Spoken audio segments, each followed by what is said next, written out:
Welcome to our channel. నేను నవీన్.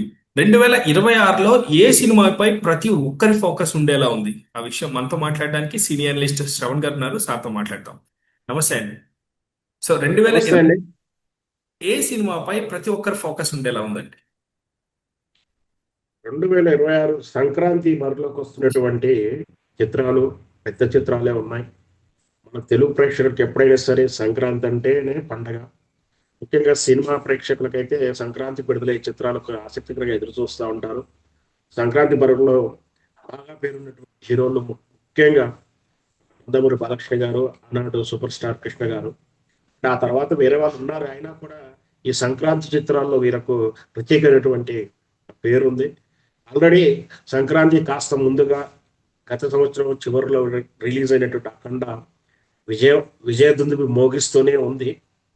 దాంతోపాటు ఈ వారము రెండో వారము అంటే జనవరి 1, 2 వారాల్లో సంక్రాంతి ముందుగా ప్రభాస్ నటించినటువంటి చిత్రం రాజాసాబ్ వస్తుంది.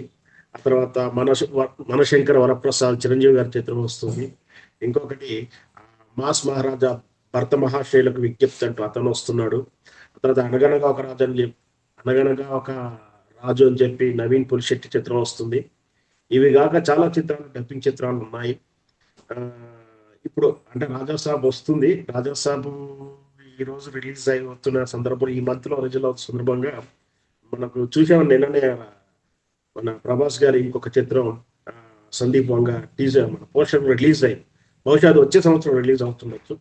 సరే ఏదేం జరిగినా ఈ సంక్రాంతి ఈ 2026 జనవరి బరిలో ఉన్నటువంటి ఈ చిత్రాలు చిత్రం గురించి మనం మొదట ప్రస్తావించుకుంటే ఇది పాన్ ఇండియా స్టార్ నుంచి పాన్ వరల్డ్ స్టార్ గా ఎదిగినటువంటి ప్రభాస్ చిత్రం.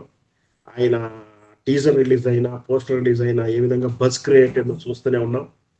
ఎన్నాళ్ళు ఆ బాహుబలి ఆ చిత్రాలు కల్కి తరహా చిత్రాలను చూసిన మనం ఇప్పుడు ఒక సాధారణమైనటువంటి ఒక సబ్జెక్ట్ అంటే ఇది కూడా విజువల్ ఎఫెక్ట్ ఉన్న చిత్రమే. సోషల్ ఫాంటసీగా తీస్తున్నటువంటి చిత్రం. ఇది కూడా నిన్న రెండో టీజర్ రిలీజ్ తోటి రాజాసాబ్ హైప్ చాలా పెరిగిందని చెప్పొచ్చు. అంటే ఒక నానమ్మ మనవడి మధ్య జరిగే కథలో రాజమహల్ లాంటి తన పూర్వీకు చెందినటువంటి బిల్డింగ్ లో అతీతర శక్తుల మధ్యలో తన నిధి కానీ తన ఏదైతే వంశానికి సంబంధించిన ప్రతిష్టకు సంబంధించినటువంటి అంశం కానీ హీరో ఏ విధంగా సాధించాడటువంటి మనవుడిగా ప్రభాస్ నటించిన చిత్రం ఏ విధంగా ఉండబోతుంది, ఎట్లా ఉంటుంది అని ఆసక్తిగా ఎదురు చూస్తున్నారు. దీనికి బజ్ బాగా క్రియేట్ అయి ఉంది. ఖచ్చితంగా ఇది రిలీజ్ అయిన తర్వాత పాన్ వరల్డ్ అంటే యుఎస్ఏ కానీ ఎక్కడ చూసుకున్నా కూడా మంచి రికార్డు రికార్డు రేంజ్ లో కలెక్షన్స్ ఉంటాయని చెప్పొచ్చు. ఎందుకంటే ఆ, మనం ఇంతకు ముందు చిత్రాల్లో ప్రభాస్ గారి కలెక్షన్ ఎలా ఉన్నాయో చూస్తున్నాం కాబట్టి ఖచ్చితంగా ఇది మొదటి స్థానంలో ఉండే అవకాశాలు ఎక్కువగా ఉన్నాయని కూడా చెప్పొచ్చు. ఆ తర్వాత చూస్తే చిరంజీవి గారు మనశంకర వరప్రసాద్ గారి చిత్రం ఆ, బహుశా ఇది ఇదేమే తక్కువే, అంచనాలకి తక్కువనే ఉండదు. ఇది కూడా సూపర్ స్టార్. ఎందుకంటే మెగాస్టార్ చిరంజీవి గారు ఎట్లా ఉందో తెలుసు. కాకపోతే ఏంటంటే ఆయన మల్టీ వరల్డ్ స్టార్ లెవెల్లో రాలేదు ఇంతవరకు. వరల్డ్ పాన్ ఇండియా పాన్ దాటి పాన్ వరల్డ్ స్థాయికి అంతగా పేరున్నటువంటి నటుడే కాదంటే ఆల్రెడీ ఆయన సినిమాలు రేంజ్ ఆయన మార్కెట్ ఉన్నా కూడా ఈ తరహా వస్తున్నటువంటి త్రిపురాల చిత్రం కానీ నిన్నటి పుష్ప చిత్రాలతో పోల్చుకుంటే ఆ రేసులో కొంచెం వెనుక్కున్నాడని చెప్పొచ్చు. అయినా కూడా చిరంజీవి గారి ఇమేజ్ వేరుగా ఉంటుంది. చిరంజీవి గారి సినిమాల కలెక్షన్లు బాగుంటాయి. చిరంజీవి గారు కూడా సరైన పోటే ఇస్తారు. చిరంజీవి గారు కూడా ఈ సంక్రాంతి బరిలో 2026 లో ఉంటాడని నేను భావిస్తున్నాను. ఇక తర్వాత మాస్ మహారాజా చిత్రం మనకు తెలుసు. మాస్ మహారాజా మంచి హిట్ కోసం చాలా సంవత్సరాల నుంచి చూస్తా ఉన్నాడు. ఆ, ఒకటి రెండు చిత్రాలు కొంచెం సాటిస్ఫై చేసినా కూడా తనకి రావాల్సినటువంటి రాజా విక్రమార్కుడు కానీ ఆ తర్వాత వచ్చిన సినిమాలు కానీ చాలా చిత్రాల తర్వాత అతను పెద్దగా వచ్చిన పేరు వచ్చిన చిత్రాలు ఏం లేవు. సో దానికోసం ఆయన ఎదురు చూస్తా ఉన్నాడు. ఈ చిత్రం అయినా ఆయన నిరాశపరచకుండా ఇది ఎందుకంటే భర్త మహాశైలకు అనేది కొంత ట్రెండ్ లోకి వెళ్ళిపోయాడు రవితేజ. ఎన్నాళ్ళు మాఫియాలు డాన్లు కొట్టుకోవడాలు ఫైటింగ్ లో ఉండే. సరే ఇది చూస్తే భర్త మహాశైల విజ్ఞప్తి అంటున్నాడంటే ఖచ్చితంగా మనకు వెంకీ గారి ఈ సినిమాలు ఫ్యామిలీ ఓరియంటెడ్ చిత్రాలు గుర్తుకొస్తా ఉంటాయి. నిన్న మన చూసినటువంటి చిత్రాలు ఉన్నాయి కదా, ఆ తరహా జోన్ లోకి వెళ్ళాడేమో. ఈ మాస్ మహారాజా కూడా ఫ్యామిలీ డ్రామా కోసం వెళ్ళాడేమో అనిపిస్తుంది. సో ఫ్యామిలీ డ్రామాకి వెళ్ళాడు కాబట్టి మినిమం బిజినెస్ గ్యారంటీ ఉంటుంది. అతను అంటే ఒక తెలుగు అంటే తెలుగు సెంటిమెంట్స్ ఈ సాంప్రదాయాలు ఇష్టపడేటువంటి ఈ సౌత్ ఇండియన్స్ కానీ లేదా ఇండియన్స్ కానీ ఈ తరహా చిత్రం రాణిస్తారు. సో ఇతను కూడా మంచి ర్యాంక్లోనే ఉంటాడని చెప్పొచ్చు. ఇక తర్వాత అనగనగా ఒక రాజు ఇట్లాంటి చిత్రం ఏమైనా కూడా లో బడ్జెట్ చిత్రాలు చూశామంటే చూశాం, బాగుందంటే బాగుంటుంది మౌత్ టాక్ తోటి ఇవి కూడా ఒకసారి చాలా సూపర్ హిట్ అయిన సందర్భాలు కూడా ఉన్నాయి. సో ఈ చిత్రం కూడా మంచి ర్యాంకు సాధిస్తుంది లేదా మంచి పేరు తెచ్చుకుంది అని చెప్పొచ్చు. సో అంటే కలెక్షన్స్ చూసుకుంటే వీటిలో ఏది ఎక్కువ కలెక్ట్ చేసే అవకాశం ఉందంటారు? ఖచ్చితంగా ప్రభాస్ గారి చిత్రం అని చెప్పొచ్చు. ఎందుకంటే ప్రభాస్ గారు పాన్ వరల్డ్ స్థాయి ఇప్పుడు యుఎస్ఏ కానీ ఎక్కడి నుంచి చూస్తున్నాం, చైనా, జపాన్ ఇట్లాంటి దేశాల్లో ఆయనకు విపరీతం ఫ్యాన్స్. ఆల్రెడీ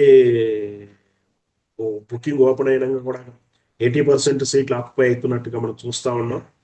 ఖచ్చితంగా ఆ బజ్ ఎక్కువనే ఉంది. ఆ చిత్రం తాలూకు వచ్చేటువంటి రిటర్న్స్ కూడా ఆ విధంగానే ఉంటాయని ఎక్స్పెక్ట్ చేయొచ్చు.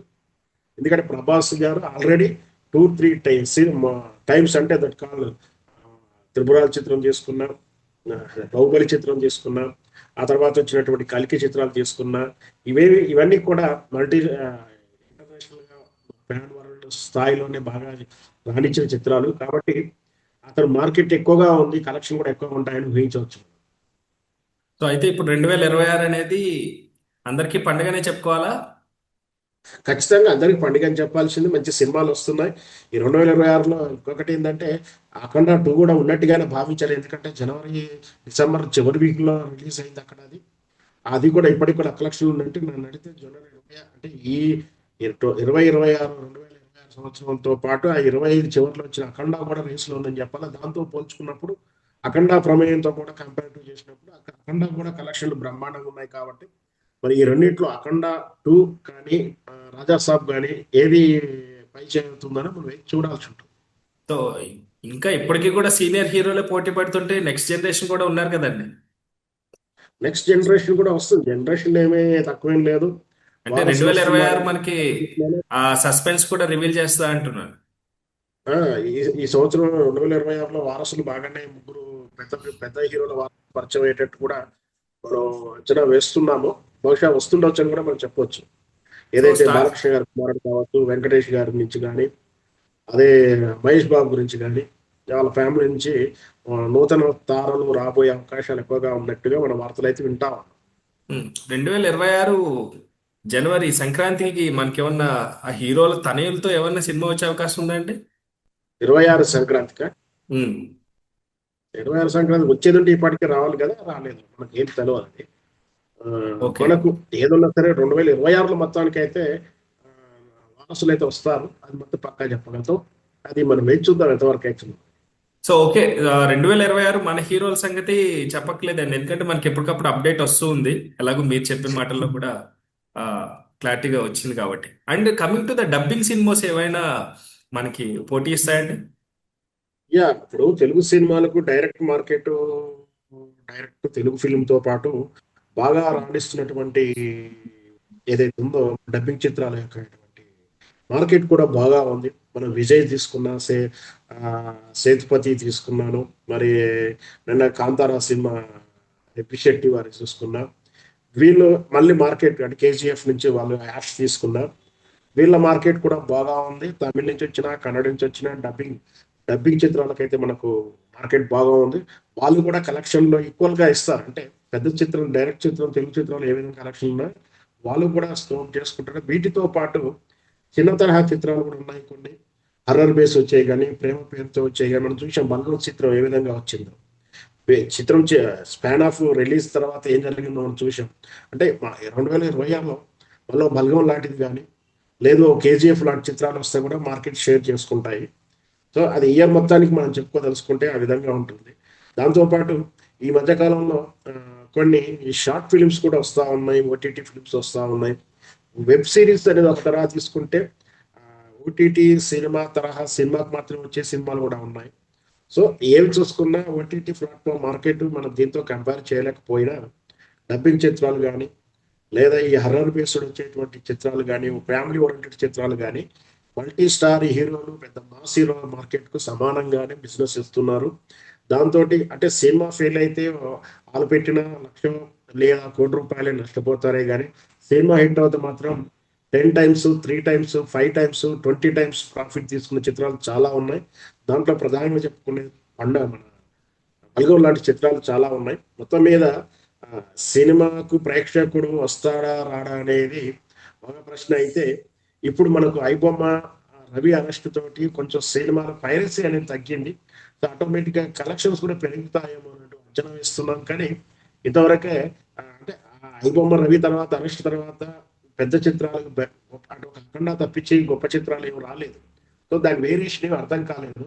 బహుశా ఇప్పుడు ఈ రెండో తరహా అంటే చిన్న సినిమాలు కూడా వస్తున్నాయి కదా, ఆ సినిమాలు అప్పుడు క్లారిటీ వస్తుంది. అంటే ఈ పైరసీ వల్ల నష్టపోయిన ఇండస్ట్రీ లేదని కూడా క్లారిటీ వస్తుంది.